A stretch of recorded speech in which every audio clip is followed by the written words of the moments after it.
तो जय नित्यानंद, तो आज के ज्ञान में जो बड़े बाबा बता रहे हैं वो मैं आपके सामने रखने जा रहा हूँ। बड़े ध्यान से सुनो। बड़े बाबा कहते हैं जिस तरह छाता मनुष्य को धारण नहीं करता, लेकिन मनुष्य छाता धारण करता है, उसी तरह मन मनुष्य को पकड़ के रखता है। लेकिन मन की वृत्तियां ही नष्ट हो जाएं, बाद में भेद नष्ट हो जाते हैं। आप यूं समझो कि आत्मा और आत्मा और संसार के बीच में मन जो है रुका हुआ है। तो जो मन है वो संसार की ओर दौड़ा रहा है, तो आप आत्मा को भूल जाते हो। ठीक है? उस मन जैसे ही नष्ट हो जाएगा तो दीवार भी मन की दीवार है बीच में, मन हटा तो आत्मा एक हो जाएगी। वो मन आत्मा की तरफ ले गया आपको, मन आत्मा में मिल गया, आत्मा में लीन हो गया, तो सब कुछ ठीक हो जाएगा। और वही मन जो है वो एक दीवार की तरह, अगर वो संसार की तरफ चला गया तो आप आत्मा को पूरी तरह से भूल गए, अपने आप को भूल गए। तो ऐसे मनुष्य को कोई इच्छा नहीं रहती। जब भेद मिट जाएगा तो कोई इच्छा भी नहीं रहेगी, और वह सन्यासी है, वह योगी है। मनुष्य जिसके पास मन है वह, सब चाहते हैं कि मनुष्य जिसका मन नहीं उसका सब उसी में है। जिस तरह स्टीमर में सभी तरह का सामान होता है, उसी तरह मनुष्य मन को जिसने जीता है उसने सारे जगत को समाया हुआ है, यानी जीत लिया है। स्पष्टीकरण में बड़े बाबा बता रहे हैं कि जिस तरह मनुष्य छाते को धारण करता है, छाता मनुष्य को धारण नहीं करता। उसी तरह मनुष्य माया को चिपके रहता है, मतलब माया से चिपके रहता है। माया नहीं चिपकती है मन से। मन माया से चिपक जाता है, उससे क्या होता है, आत्मा से दूर हो जाता है। वही मन अगर आत्मा के साथ एक हो जाए तो विवेक और आनंद की उत्पत्ति होती है। आनंद की, मन आत्मा यानी आनंद। ये मैंने कल भी बताया था, अभी भी बता रहा हूं, और हमेशा ये याद रखना है कि मन को आपको आत्मा में लीन करना है। मन आत्मा में लीन होगा तो हर आदमी चाहता क्या है, सुख। क्या चाहता है, सुख। लेकिन बदले में मिलता है दुख। कारण क्या है, कारण है कि वो नाशवान चीजों से सुख चाहता है। अब आत्मा अविनाशी है, अब मन आत्मा से जुड़ेगा तो क्या मिलेगा, आत्यंतिक सुख, परम सुख, अखंड सुख, जिसको कहते हैं आनंद। वो कभी सुख के बाद दुख नहीं आता है, लेकिन आनंद के बाद आनंद ही आता है, आनंद ही आता है, आनंद ही आता है। इसलिए मन को आत्मा से जोड़ना है, मन को आत्मा में लगाना है। किससे नहीं लगाना है, संसार से। संसार क्या है, माया। माया किसको कहते हैं, जो नश्वर है, जो नाशवान है। तो माया के पास मनुष्य को पकड़ने के लिए हाथ पांव नहीं है। मानवी का मन है, माया का शिकार बनता है। लेकिन जैसे ही मनुष्य मन का नाश करता है, वैसे ही सब भेद नष्ट हो जाता है। मन का नाश कैसे होगा, आत्मा में लीन होने से। मन का नाश कब नहीं होगा, जब संसार में दौड़ता रहेगा। मन जैसे ही नष्ट होता है तब मनुष्य इच्छा रहित हो जाता है। इच्छा रहित मनुष्य ही सन्यासी है, वही योगी है। लेकिन जिस मनुष्य के पास मन है उसे सभी चीजों की जरूरत होती है। तो मन जब तक रहेगा आपकी मुक्ति नहीं होगी। गीता में भी एक श्लोक आता है, आपको याद हो तो, क्योंकि मैं गीता यानी श्रीमद् भागवत गीता की बात कर रहा हूं, जो चिदाकाश गीता की बात से मिलती है। क्या भगवान कहते हैं कि मन है षष्ठानि इंद्रियाणि प्रकृति ईश्वर अंश जीव अविनाशी। ये तो है रामचरितमानस में। संस्कृत में इसको ऐसे कहा है कि मम वांश जीव लोके जीवभूत सनातन मन षष्ठानि इंद्रियाणि प्रकृति स्थानि कष्टि। कि मन जो है, मन सहित छह इंद्रियां जो है प्रकृति की ओर आकर्षित होती हैं। जब ये शरीर छूटता है तो मन जो है सूक्ष्म छह इंद्रियों को ले जा करके, मतलब अब मन सहित छह इंद्रियां दूसरे शरीर में प्रवेश कर जाती हैं और वहां जाकर के सुख दुख भोगती रहती हैं। लेकिन जब मन ही नष्ट हो गया तो वो लेके किनको जाएगा, वो जो सूक्ष्म इंद्रियां हैं वो भी मन के साथ समाप्त हो जाती हैं। जैसे वायु एक स्थान से गंध को दूसरे स्थान पर ले जाता है, ठीक इसी प्रकार से जब तक मन का अस्तित्व है, वो आत्मा को, जिसको जीव बना रखा है उसने, एक स्थान से दूसरे शरीर में ले जाता है, फिर तीसरे शरीर में, फिर चौथे शरीर में। जैसे ही मन मिट जाता है वैसे ही आप मुक्त हो जाते हो, आत्मस्थ हो जाते हो, आप ब्रह्मांड को जान जाते हो। तो कह रहे हैं लेकिन जिस मनुष्य को मन ने नहीं, उसे किसी बात की जरूरत नहीं। जिस मनुष्य के मन नहीं है, मन समाप्त हो गया। मन का मतलब माइंड भी होता है ना? कहते हैं ना, अवधूत हैज नो माइंड, मन नहीं है। तो मन जब समा जाता है आत्मा में तो मन समाप्त हो जाता है। और जैसे ही मन समाप्त हो जाता है तो परम शांति प्राप्त करता है और आत्म संतुष्ट होता है। जिस तरह स्टीमर में सब तरह की चीजें होती हैं, उसी तरह मन जीतने वाले मनुष्य में सारा ब्रह्मांड समाया हुआ है। ऐसे मनुष्य परम शक्ति का विकास करता है जो सारे ब्रह्मांड को नियंत्रित करती है। वो परम शक्ति आपके भीतर विकसित होनी शुरू हो जाती है और फिर आप यहीं बैठे-बैठे पूरे ब्रह्मांड को नियंत्रित करने वाली शक्ति से जब जुड़ जाते हो, तो बहुत कुछ आप नियंत्रित कर पाओगे। लेकिन नियंत्रित करना हमारा लक्ष्य है ही नहीं, लेकिन होना शुरू हो जाता है। क्योंकि आप उस ब्रह्मांड को नियंत्रित करने वाली शक्ति जिसको परमात्मा कहते हो, उसके साथ एक हो गए। कहते हैं जब 206 श्लोक में आगे बड़े बाबा कहते हैं, जब नाव चलती हो तब हमारे पास आस-पास का सब कुछ चलता हुआ लगता है। लगता है ना? जब ट्रेन चलती है तो ऐसा लगता है पेड़ भी चल रहे हैं उल्टी दिशा में, है ना? तो ठीक इसी प्रकार से जब नाव चलती है तो आस-पास सब कुछ चलता हुआ लगता है। उसी तरह मनुष्य का मन जब अदृश्य होता है तब हमारे आस-पास का सब चलता हो ऐसा लगता है। हम जो चीज़ों का अनुभव निद्रा में करते हैं, उसका जागृत अवस्था में अनुभव नहीं करते। अगर अग्नि पर बर्तन पानी के बिना रखा जाए तो कोई आवाज पैदा नहीं होती। जिस तरह आवाज पैदा करने के लिए बर्तन में पानी डालना जरूरी है, उसी तरह सूक्ष्म विवेक बिना मनुष्य को कोई लाभ प्राप्त नहीं होता। नींद में सोए मनुष्य को नाग डसेगा तो मनुष्य मरता नहीं है। नींद मालूम है शायद इसलिए भी नहीं मरता क्योंकि उसने देखा नहीं है, तो मस्तिष्क से सिग्नल नहीं जाते तो नहीं मरता। क्योंकि वो डर से मर जाता है, चाहे सांप विषैला हो नहीं हो, लेकिन डर से वो विष सुना होगा ना आपने कि भीतर जहर वाले जो हार्मोनल चेंजेस आते हैं भीतर, मनुष्य का शरीर नीला पड़ जाता है डर के कारण, मन के कारण। मन को पता ही ना हो काट जाए तो कुछ नहीं होता। ठीक है, उसी तरह सूक्ष्म विवेक बिना के मनुष्य को कोई लाभ प्राप्त नहीं होता। नींद में सोए मनुष्य को नाग डसेगा तो मनुष्य मरता नहीं। नींद में सोए मनुष्य का मन शांत है, सुषुप्त है, लेकिन मन जागृत हो तब सब होता है। जिसे सृष्टि कहते हैं वह हकीकत में मन का लगाव है, लेकिन पूर्ण आत्मदर्शन करने वाले को सृष्टि नहीं होती। सृष्टि नहीं होती का क्या मतलब? विस्तार नहीं होता, फैलता नहीं है। फैलना यानी सृष्टि, सिकुड़ना यानी संहार। और सृष्टि और संहार से जो परे वो है आत्मा, वो है परमात्मा। स्पष्टीकरण में बड़े बाबा बताते हैं कि मन का मनुष्य मनुष्य का मन जब अदृश्य होने लगता है अर्थात इच्छा रहित होने लगता है, तब वह जो कुछ देखता है वह सब घूमता हो ऐसा लगता है। मनुष्य उस स्थिति में एक के दर्शन सब में करता है। मन जब पूर्ण रूप से नष्ट हो तब सब एक अजोड़ बन जाते हैं। सब एक ही लगेगा, अभी अनेक लगते हैं। जब नाव तैरती है तब नाव के आसपास सब कुछ घूमता हो ऐसा लगता है, लेकिन हकीकत में नाव ही आगे जाती है। उसी तरह मनुष्य के मन का परिवर्तित होता मन उसी तरह मनुष्य का मन परिवर्तित होता है, तब सब बदला हुआ लगता है। नींद में जिसका अनुभव होता है वह अनुभव जागृत अवस्था में नहीं होता। अब नींद में आपको क्या अनुभव होता है? नींद में एक तो आपको मिलता है रिलैक्सेशन। जब अगर रिलैक्सेशन ना मिले तो तनाव में ही आदमी मर जाए। तो जो नींद में अनुभव होता है वो जागृत अवस्था में नहीं होता। जागृत अवस्था जस्ट उल्टी होती है। जैसे ट्रेन चल रही है तो पेड़ उसके अपोजिट दिशा में जाते हुए दिखते हैं जबकि पेड़ चल नहीं रहे। ठीक इसी प्रकार से जो आपको जागृत अवस्था में होता है वो नींद में नहीं होता, और जो नींद में होता है वो जागृत अवस्था में नहीं होता। नींद में आप परम शांति को प्राप्त होते हो, गहरी शांति मिलती है, दुख सुख का एहसास नहीं होता क्योंकि मन खो जाता है, सो जाता है, गायब हो जाता है। ठीक है। आगे कहते हैं कि उसी तरह आत्मा के साथ एकाकार हुई अवस्था में जो अनुभव होता है वह अनुभव मनुष्य सांसारिक जीवन में व्यस्त व्यक्ति को नहीं होता। जो संसार में रमण करता रहता है उसको उस आनंद की प्राप्ति नहीं होती। जब आप आनंद मन को आत्मा के साथ जब जोड़ देते हो, देखो एक चीज है निद्रा अवस्था। निद्रा अवस्था में तो मन भी गायब हो जाता है तो आपको आनंद की अनुभूति होती है, लेकिन आप उस आत्मा की अनुभूति को पहचान नहीं पाते। क्यों नहीं पहचान पाते? अभ्यास नहीं है। इसीलिए हम ध्यान में बैठते हैं तो धीरे धीरे जैसे जैसे अभ्यास होगा तो एक दिन आएगा आप गहरी नींद की अवस्था में शरीर से तो होगे, मन भी सो चुका होगा, लेकिन आप अपने आप को तब भी जान रहे होगे।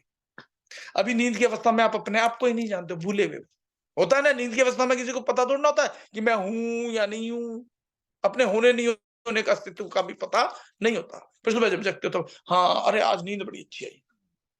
लेकिन आप होते हो तभी तो कह रहे होते हो कि नींद बड़ी अच्छी है, नहीं तो अनुभव कौन कर रहा था? लेकिन जिससे आप अनुभव कर रहे होते, जो आप हो, उसका एहसास नहीं होता, वो ध्यान अभ्यास करते-करते वो भी हो जाएगा। वीडियो जो लोग बंद करते हैं उनको ज़्यादा कैसे? क्योंकि वो उनका ध्यान कहीं और जाएगा और जब वीडियो ऑन रखेंगे तो मेरे से कनेक्शन होने की वज़ह से ध्यान कहीं और नहीं जाएगा।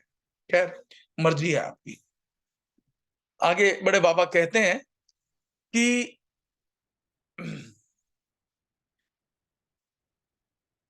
बिना पानी का बर्तन अग्नि पर रखा जाए तो आवाज़ पैदा नहीं होती, लेकिन आवाज़ पैदा करने के लिए बर्तन में खाली बर्तन में पानी रखना ज़रूरी है। जो लोग बिना सूक्ष्म विवेक के होते हैं, उन्हें ज़्यादा लाभ प्राप्त नहीं होता। ठीक है ना?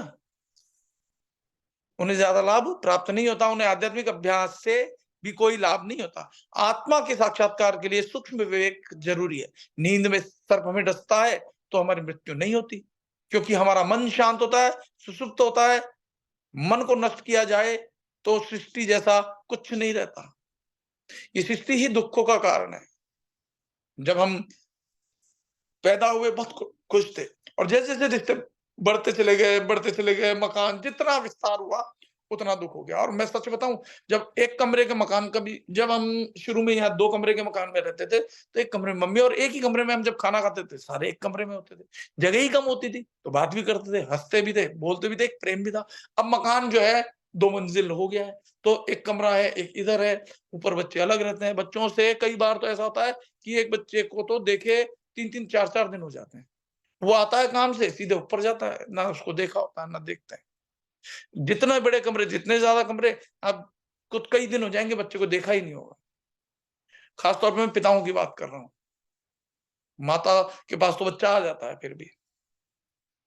कहने का तात्पर्य ये है कि सृष्टि से ही दुःख बढ़ता है, सुख महसूस तो होता है लेकिन दुःख भी उसी सृष्टि के कारण होता है। लेकिन जैसे-जैसे सृष्टि कांत होता है, सृष्टि कांत कब होगा? मन कांत होते ही सृष्टि कांत हो जाता है। ठीक है ना? सृष्टि का अंत का मतलब ये नहीं कि आप का अंत हो जाता है, ये अच्छे से समझ लेना। आप थे, हो और रहोगे। ये सृष्टि रहे ना रहे, आप अभी जहाँ जिस घर में बैठे हो, आप हो। इस घर से बाहर चले जाओगे तो भी आप हो। आप मान लो आप कानपुर में हो और अब आप कानपुर से अयोध्या चले गए तब भी आप हो। मकान नहीं है अभी आप, जिस घर में रह रहे हो उस घर में वो घर नहीं है। लेकिन आप अयोध्या में हो तो आप वहाँ भी हो। आप अयोध्या से वापस कानपुर आ गए तो आप अब भी हो, लेकिन अब अयोध्या नहीं है आपके लिए। समझ रहे हो ना जो मैं कहना चाह रहा हूँ? आप सब जगह हो। आप अपनी बेटी के पास हो तब भी हो, बेटी ससुराल चली गई लेकिन आप तब भी हो। बेटी अब आपके पास नहीं है लेकिन आप तब भी हो। और ये शरीर है तब भी आप हो और ये शरीर नहीं रहेगा तब भी आप रहोगे। आप सृष्टि से परे हो। तो फिर कहते हैं उन्हें आध्यात्मिक जो लोग बिना सूक्ष्म विवेक के होते हैं उन्हें ज्यादा लाभ प्राप्त नहीं होता, उन्हें आध्यात्मिक अभ्यास से भी कोई लाभ नहीं होता। आत्मा के साक्षात्कार के लिए सूक्ष्म विवेक जरूरी है। नींद में सांप काटता है तो मृत्यु नहीं होती है, क्योंकि उस समय हमारा मन शांत होता है, यानी मन होता ही नहीं, विलीन होता है, सुषुप्त होता है। मन को नष्ट किया जाए तो सृष्टि जैसा कुछ नहीं रहता। जिसे सृष्टि कहा जाता है वह हकीकत में मन का लगाव है। जब मन आत्मा में एकाकार हो जाता है, तब सब में एक होता है और सृष्टि भी एक हो जाती है। वो सृष्टि कहीं गई नहीं, वो एक हो जाने के कारण बस अब आत्मा ही शेष रह जाता है, क्योंकि सृष्टि भी किससे हो रही है? उसी आत्मा से उत्पन्न हो रही है। वो सोर्स है ना एनर्जी, मतलब वो सोर्स है जिससे ये ऊर्जा से सब कुछ बन रहा है।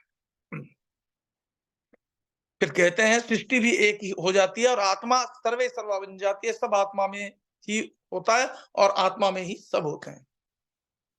ठीक है? फिर 207 में बड़े बाबा कहते हैं कि अभ्यास के प्रारंभ में नए अभ्यासु जिज्ञासु को नींद कम करनी चाहिए। नींद से तात्पर्य आलस्य से है। बस दिन भर पढ़े और ध्यान कर नहीं रहे, भगवान को याद कर नहीं रहे। ठीक है ना?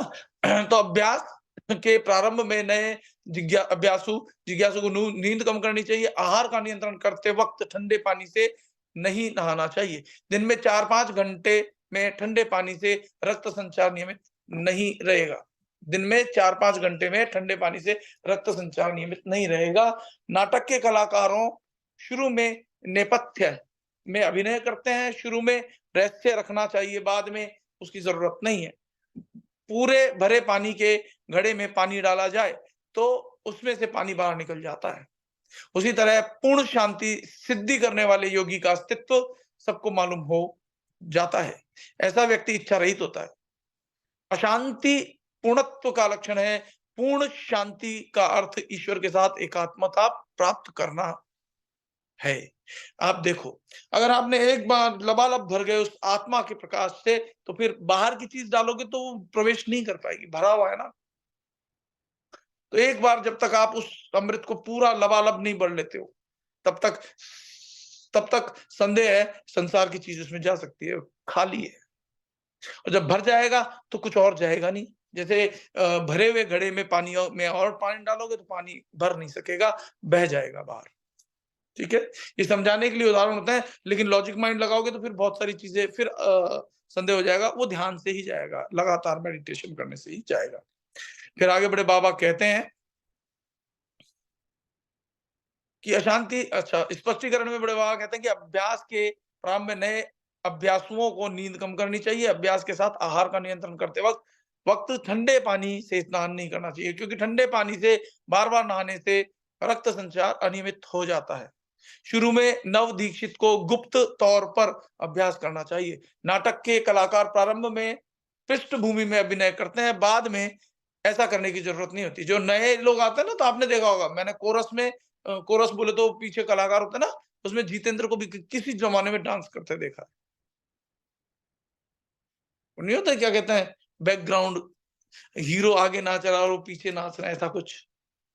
तो पृष्ठभूमि में वो होते हैं, लेकिन जब उनको अभ्यास ज्यादा सीख जाते हैं तो वो हीरो बन जाते हैं, सामने आने लग जाते हैं।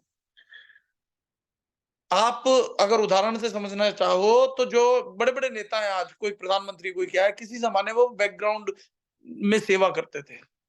उठा के देख देख सकते हो इतिहास। जो बहुत बड़े खिलाड़ी हो गए वो पहले एक्स्ट्रा में खेला करते थे, पानी की बोतल ले जाया करते थे, धीरे धीरे धीरे धीरे मौका मिला उनको, उन्होंने अपना अच्छा खेल दिखाया, फिर वो स्टार भी बने। तो पहले शुरुआत में पृष्ठभूमि में रहता है। ठीक किसी प्रकार से जो कह रहे हैं कि पूर्ण रूप से भरे घड़े में ज्यादा पानी डाला जाए तो अतिरिक्त पानी छलक जाएगा, उसी तरह पूर्ण शांति के स्तर पर पहुंचने के बाद आसपास के लोगों को उसका ज्ञान हो जाता है, यानी उनकी जो शांति है उन तक भी पहुंचने लगती है। ठीक है, जब आप पूरी तरह से भर जाओगे उस अमृत से, तो अमृत ही रहेगा और बहेगा भी क्या बाहर। जो आपके भीतर है वही तो बाहर बहेगा। अगर आप अमृत है, प्रेम है, शांति है, तो जो आपके संपर्क में आएगा, आपके भीतर से बह ही वो रहा है, तो उनको भी वही मिलना शुरू हो जाता है। फिर आगे कहते हैं कि परम शांति के स्तर पे पहुंचने के बाद शरीर का महत्व कम हो जाता है। परम शांति के स्तर पर कोई इच्छा नहीं रहती। इच्छा रहित शांति श्रेष्ठ है। परम शांति मतलब ईश्वर का साक्षात्कार, इससे ज्यादा शांति जीवन में नहीं हो सकती। ईश्वर से बढ़कर कुछ है ही नहीं। फिर अगले श्लोक में 208 श्लोक में बड़े बाबा कहते हैं कि शांति वह ईश्वर का स्वरूप है। ओम और शांति उसके स्वरूप हैं। ईश्वर आकार रहित है। देखो, अब यहाँ पर कह दिया है, समझ लो, ईश्वर आकार रहित है। जो आकार में है वो ईश्वर नहीं है। आप कह सकते हो कि उसमें ईश्वर आ जाने से वो सगुण रूप कहलाता है, परंतु ईश्वर आकार रहित है। वह परिवर्तन रहित है, उसमें परिवर्तन भी नहीं होता। वह भेद से परे है, वह सुख है, वह पूर्ण है। बच्चे जैसे पालने में सोने के लिए रोते हैं, उसी तरह हमें आंतरिक मानस का तकिया बना लेना चाहिए।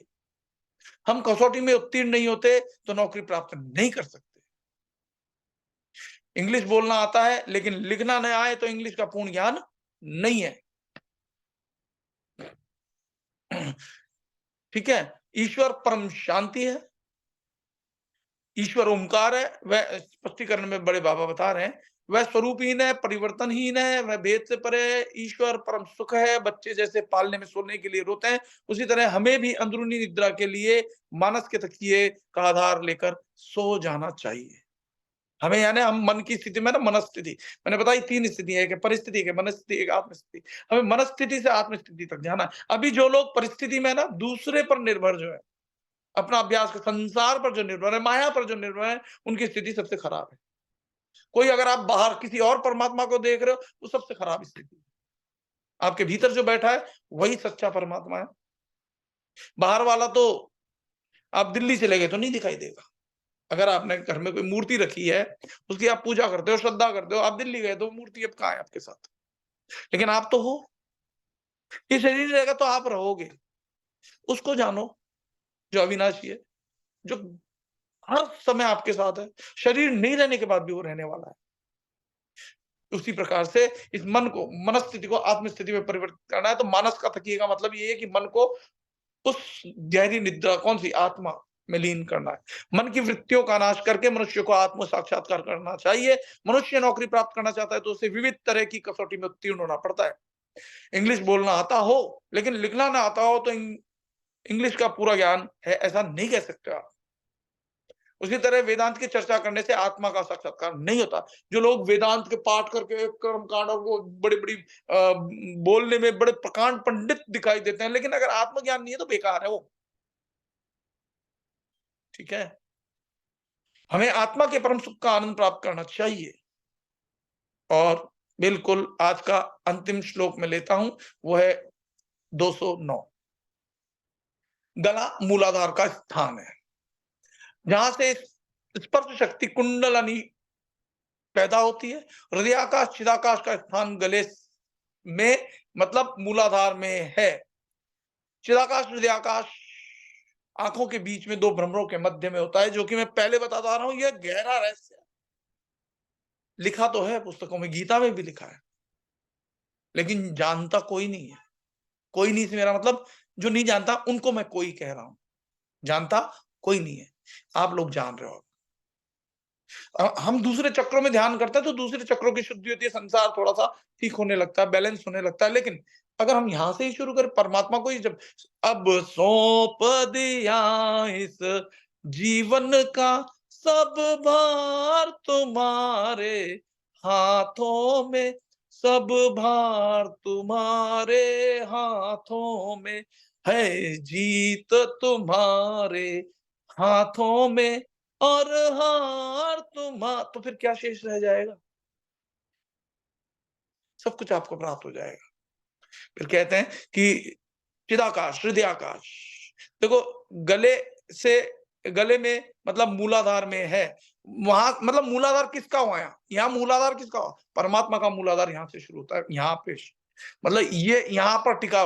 गर्दन से ऊपर का हिस्सा परमात्मा, गर्दन से नीचे का हिस्सा संसार। इतना आप समझ लो।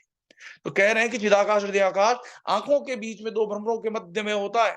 यहां से हृदय, मैंने पहले भी बताया, आध्यात्मिक हृदय यहाँ है। और मूर्ख लोगों को मैं बताता रहूंगा, कह के पच जाऊंगा 100 बार 1000 बार, वो नहीं समझोगे भाई साहब हृदय यहाँ होता है, यहीं के ज्योत वो देखते रहेंगे। वास्तव में हृदय आकाश यहाँ से। फिर कहते हैं आंखों के बीच दो भ्रमरों के मध्य में होता है, स्वादिष्ठान दिमाग में होता है। यहाँ मूलाधार हुआ तो स्वादिष्ठान ऑटोमेटिकली ऊपर आ गया। स्वादिष्ठान दिमाग में होता है। अग्न त्रिकोणाकार होता है, अग्न त्रिकोणाकार होता है, त्रिकोण ट्रायंगल में हर चीज है। जैसे मन आत्मा में मिलन हुआ तो आनंद उत्पन्न हुआ, तो इसको कहते हैं सत चित आनंद। तो त्रिपुरा रहस्य का मतलब ये, इन तीनों के रहस्य को समझ जाओगे तो आनंद की प्राप्ति हो जाएगी। आप अग्न त्रिकोणाकार होता है, जिसे राजयोग कहा जाता है। वह गले के ऊपर होता है। अग्न जैसा स्थान है, जहां अग्न ऐसा स्थान है जहां से मनुष्य को मुक्ति मिलती है। यह जगत जिससे कहा जाता है वह जीवात्मा है, और इसके बाद उस जगत जिसे कहा जाता है वह परमात्मा है। तो मैंने कहा ना, वो जीवात्मा जो है, वही जीवात्मा जब जीव न रह करके आत्मा हो जाता है, वही परमात्मा होता है। तो कह दिया जीवात्मा का, सीधे परमात्मा लेकर के आ गए। तो वही बात मैं कई दिनों से बार बार समझा रहा हूं। वह जीव है, वह जीवात्मा है। यह जगत जिससे कहा जाता है वह जीवात्मा है। इस जगत के बाद का जगत जिसे कहा जाता है वो परमात्मा है। इन दोनों का एक होना वह चेतना के लिए स्थान है। चित्त वह मन की स्थिति है। सत्य एक और अविभाज्य है। सत्य एक ही होता है, अविनाशी होता है, वो एक ही है। तो मन उस सत्य से जुड़ जाए। सच बराबर पुण्य नहीं और झूठ बराबर पाप। तो ये माया में जितना आप लिप्त हो तो पाप ही तो कर रहे हो। इसलिए माया से धीरे धीरे उठो, उठो धीरे धीरे। ये जो कुछ माया आपके पास आई है ना, इसका त्याग करो। अब त्याग करने का मतलब मैं ये नहीं कह रहा हूं कि आप जाकर के लुटाना शुरू कर दो। त्याग से तात्पर्य ये है कि अपने ऊपर प्रसाद रूप में शरीर चल सके, इस शरीर की सेवा करने जितना चाहिए वो लिया, बाकी का जो सुख पहुंचाना दूसरे को। कोई भूखा है तो खाना खिला दिया, कोई सर्दी में ठिठुर रहा है, आपके पास शॉल है, शॉल उड़ा दी, कोई नंगे पैर चल रहा है, जल रहे हैं पैर, आपने उसको जूते पहना दिए। ये त्याग है। ये त्याग नहीं है जो हम पुण्य मिलेगा, हम और ज्यादा पैसा आएगा, इस मन से, इस इच्छा से जो हम करते हैं, वो पुण्य पुण्य है ही नहीं। ठीक है। अवधूत का मतलब ही होता है सन्यासी, सन्यासी का मतलब होता है त्यागी, चित्त। ठीक है। स्पष्टीकरण में बड़े बाबा कहते हैं कि जिसे राजयोग कहा जाता है वह गले के ऊपर है, यानी यहां ध्यान।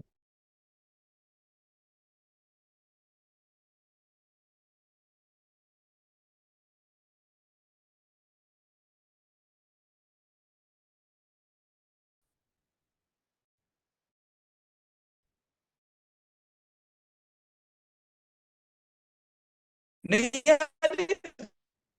किसी को समझ में आ रही? किस किस को समझ में आ रही है? ऐसे तो किसको समझ में आ रही? किसी को भी नहीं समझ में आ रही क्या?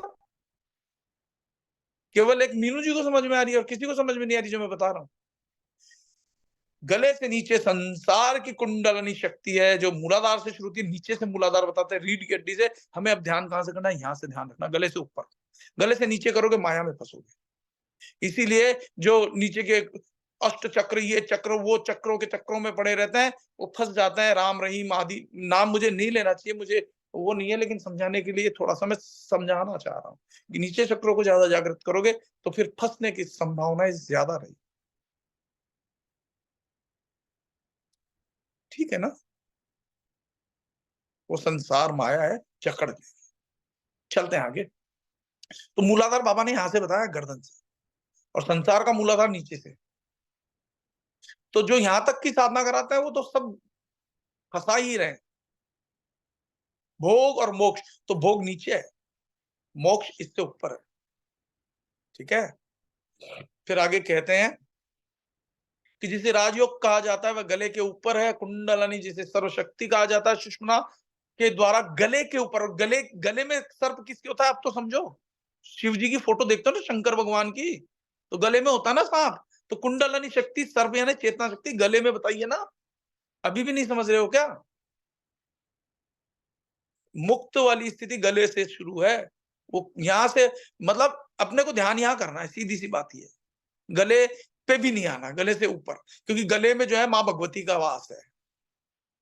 मैंने एक बार एक वो कराई थी दुर्गा सप्तशती, याद हो तो किसी को करा करो ना, यूट्यूब पे सुन के बार बार। मैंने 3 4 5 साधनाएं डाल रखी हैं। दुर्गा सप्तशती की साधना डाली है, बाबा जी वाली मंत्र बीज मंत्रात्मक नहीं, गहरे रहस्य वाली। फिर मैंने एक साधना कराई है गुरु दीक्षा, जो कि मैंने किसी और चैनल पे डाली हुई है, लेकिन मैं आपको डाल दूंगा। उस गुरु दीक्षा को करके करो। फिर मैंने एक साधना डाली हुई है साधना चतुष्टय, उसको सुना करो। फिर मैंने एक साधना डाली हुई है, मैंने डाली है 4 5 7 साधना डाली हुई है, सुना करो, शेयर किया करो। ठीक है ना? एक डाली हुई है मैंने चक्र भेदन ग्रंथि छेदन, वो 7 चक्रों की है। लेकिन अब आपको और गहरा रहस्य बता रहा हूँ, इससे ऊपर ही ध्यान करना है, तो यहाँ ध्यान करना है, यहाँ ध्यान करना है, यहाँ ध्यान करना है, यहाँ ध्यान करना है, और कहीं करने की जरूरत नहीं है। हम करते हैं तो शरीर स्वस्थ होता है, थोड़ी माया थोड़ी सी प्रबल होती है, ठीक है, लेकिन यही ध्यान करना है। यहाँ से गुफा है एक, हृदय की गुफा में। खैर आगे बढ़ते हैं। जब योग तब सुषुम्ना के द्वारा गले के ऊपर जाता है, तब योग का अभ्यासु राजयोग के प्रदेश में प्रवेश करता है। राजयोग सुना होगा, ओम शांति जो बोलते हैं ना, ब्रह्म कुमारी, वो भी सीधे यही ध्यान करवाते हैं। ठीक है। फिर कहते हैं कुंडलनी गले के नीचे की ओर होती है, तब योग की स्थिति को हठ योग कहा जाता है। नीचे से जो हम उठा उठा के लाने, वो हठ योग कहलाता है, राजयोग नहीं कहलाता। हठ योगी वो बच्चा बताया गया जो जिद करता है। फिर कहते हैं हमारे शरीर में 7 कमल चक्र मूलाधार से शुरू करके होते हैं। मूलाधार बुनियाद है, सहस्त्रार अंतिम चक्र है, हजारों पत्तियों वाला कमल दिमाग में है। इसी तरह राजयोग में भी 7 कमल होते हैं। राजयोग जो गले से ऊपर का बता रहे हैं, राजयोग नीचे का हठ योग है, गले के ऊपर होते हैं। राजयोग में मूलाधार गले के स्थान में होता है। दूसरे योग शास्त्र से यहाँ पर थोड़ा अलग है, इसलिए राजयोग में कुंडलनी गले में से जागृत होकर सहस्त्रार की ओर जाती है। हृदयाकाश, चिदाकाश गले में है और कुंडलनी तब जागृत होकर जाती है। अब आप ध्यान से समझोगे तो जो गीता में कहा है ना, प्राणापान समो कृत्वा नासिका से प्राण, तो आपके गले से ऊपर हुआ, नासिका से जो प्राण आ रहे हैं और जा रहे हैं, ऐसे करते हुए ध्यान, सांस आते जाते थोड़ी देर बाद आप पाओगे कि जब सांस धीमे धीमे रुकते रुक जाएंगे, भीतर प्राण जागृत हो जाएंगे और धीरे धीरे नाद सुनाई देगा, धीरे धीरे प्रकाश दिखाई देगा। अब धीरे धीरे उस गुफा से प्रवेश करके अपने निज स्वरूप की ओर जाओगे। फिर कहते हैं, इसलिए राजयोग में कुंडलनी गले से जागृत होकर सहस्त्रार की ओर जाती है, हृदय आकाश चिदाकाश गले में है और कुंडलनी तब जागृत होकर जाती है। कुंडलनी को हृदय आकाश में जरूर पहुंचना चाहिए, यानी गले से उठ करके हृदय आकाश, तो अपने को चेतना यहीं लगानी है। कुंडलनी आपकी ध्यान को ही कह रहे हैं, चेतना यानी ध्यान, जहां आपका ध्यान जाए चेतना वहां चली गई। तो आप जब ध्यान करो तो सीधे यही ध्यान करो, तो ये कुंडलनी शक्ति अपने आप जागृत होने लग जाती है, गले से अपने आप यहाँ आ जाती है और फिर वो धीरे धीरे प्रवेश करते हुए भीतर भीतर भीतर और उस आत्मा के साथ एक हो जाती है। फिर कहते हैं कि कुंडलनी को हृदयाकाश में जरूर पहुंचना चाहिए। हृदयाकाश दो आंखों की भ्रमर के मध्य में है और उसे भ्रू मध्य कहा जाता है। स्वादिष्ठान शरीर का तृतीय चक्र दिमाग में होता है, जिसे अग्न कहा जाता है, वह छठा कमल है। ठीक है ना? कौन सा? तीसरा चक्र जो दिमाग में होता है, जिसे अग्न कहा जाता है, वह छठा कमल है और वह त्रिभुजाकार है। तो आपको अब मैं एक और रहस्य बता रहा हूँ। त्रिपुरा ये जो श्री विद्या है ना, ये आपको किसी ने नहीं बताया, मैं बता देता हूँ। आपको अपने सहस्त्रदल कमल में त्रिकोण जैसा अनुभव करना चाहिए। वहां एक पृथ्वी के समान त्रिकोण है, त्रिगुणाकार जो पृथ्वी बताइए ना, और उसके बीच में एक बिंदु है, जो कि हम श्री चक्र में लास्ट में देखते हैं ना, ट्रायंगल, और उसके बीच में बिंदु। बस यहीं से करना है। बाबा ने इशारे तो किए हैं, शिवानंद बाबा ने, पर अब आपको नित्यानंद बाबा का रहस्य बता रहा हूँ, जो गहरा रहस्य। ठीक है ना? तो कह रहे हैं कि स्वादिष्ठान शरीर का तीसरा चक्र दिमाग में होता है, जिसे अग्न कहा जाता है, वह छठा कमल है और वह त्रिभुजाकार है। अग्न ऐसा स्थान है जहां से मनुष्य को मुक्ति मिलती है, यानी अग्नि संस्कार भी किया जाता है, तो उसका प्रतीक ही है, जला दिया जाता है। ठीक है? फिर कहते हैं कि जहां से मनुष्य को मुक्ति मिलती है, मनुष्य की जागृत कुंडलनी छठे स्थान पर पहुंचती है, तब मनुष्य समाधि का अनुभव करता है। हृदयाकाश में अग्नि है, यह जगत जिसे कहा जाता है वह जीवात्मा है और बाद का जगत जिसे कहा जाता है वह परमात्मा है। दोनों का एकाकार होना चेतना के विश्व में होता है, जिसे चिदाकाश कहा जाता है। चित्त का मतलब ज्ञान, मन की स्थिति। चित्त का मतलब ज्ञान यानी मन की स्थिति। किस स्थिति में? अज्ञान की स्थिति में या ज्ञान? तो चित्त यानी मन, ज्ञान। ठीक है ना? चित्त और सत्य दोनों को आत्मा में एकाकार करना है। चित्त और सत्य को, सत्य एक और अविभाज्य है। ठीक है ना? सत्य एक है और अविभाज्य। सत्य क्या है? आत्मा सत्य। ठीक है? तो चित्त और सत्य दोनों को आत्मा में एकाकार करना चाहिए और मुक्ति सिद्ध होनी चाहिए। तो आज के अंतिम श्लोक यहीं पे मैं संपन्न करता हूं। अब हम साधना करेंगे। अगर किसी को कुछ समझ में ना आया हो तो वो पूछ सकते हैं, लेकिन पहले मैं एक बार रिकॉर्डिंग स्टॉप कर देता हूं। ये रिकॉर्डिंग आप बार बार सुनो। ये साधारण रिकॉर्डिंग नहीं है, ये विशेष रिकॉर्डिंग है, विशेष ज्ञान है, लेकिन ये उन तक ही पहुंचेगी पहुंचेगी जिनको नित्यानंद बाबा खोज रहे हैं या जिनके कभी पूर्व जीवन के संस्कार है। तो जय नित्यानंद। आज की रिकॉर्डिंग यहीं पर समाप्त करता हूं।